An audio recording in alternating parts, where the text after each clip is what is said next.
জয় শ্রীকৃষ্ণ। রাধে রাধে। হস্তিনাপুরে মহাভারতের অধ্যায় শুরু এবং শেষ নয়। মহাভারতটা ছিল কোথায় কোথায়? মহাভারতটা ছিল ভগবান শ্রীকৃষ্ণর জন্ম থেকে শুরু করেই। মহাভারত ছিল কোথায়? কংসের কারাগারে।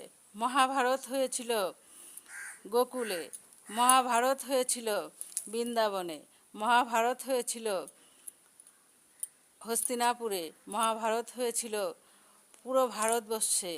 তাই বলছি বন্ধুরা, মহাভারত মানেই শুধু হস্তিনাপুর আর ধৃতরাষ্ট্র এবং পাণ্ডবপুত্র এবং ভগবান শ্রীকৃষ্ণের বাণী নয়। মহাভারত হয় আমাদের পুরো ভারত জুড়েই, আর আমাদের মতো কিছু কিছু মানুষের সংসারেও। তাই এইভাবেই আমরা একটু একটু করে মহাভারতের কিছু কিছু কথা শ্রবণ করব, আর নিজেদের ভিতরে যাতে মহাভারতের যুদ্ধ না হয় সেই দিকে আমরা ধ্যান রাখবো। জয় শ্রীকৃষ্ণ। রাধে রাধে।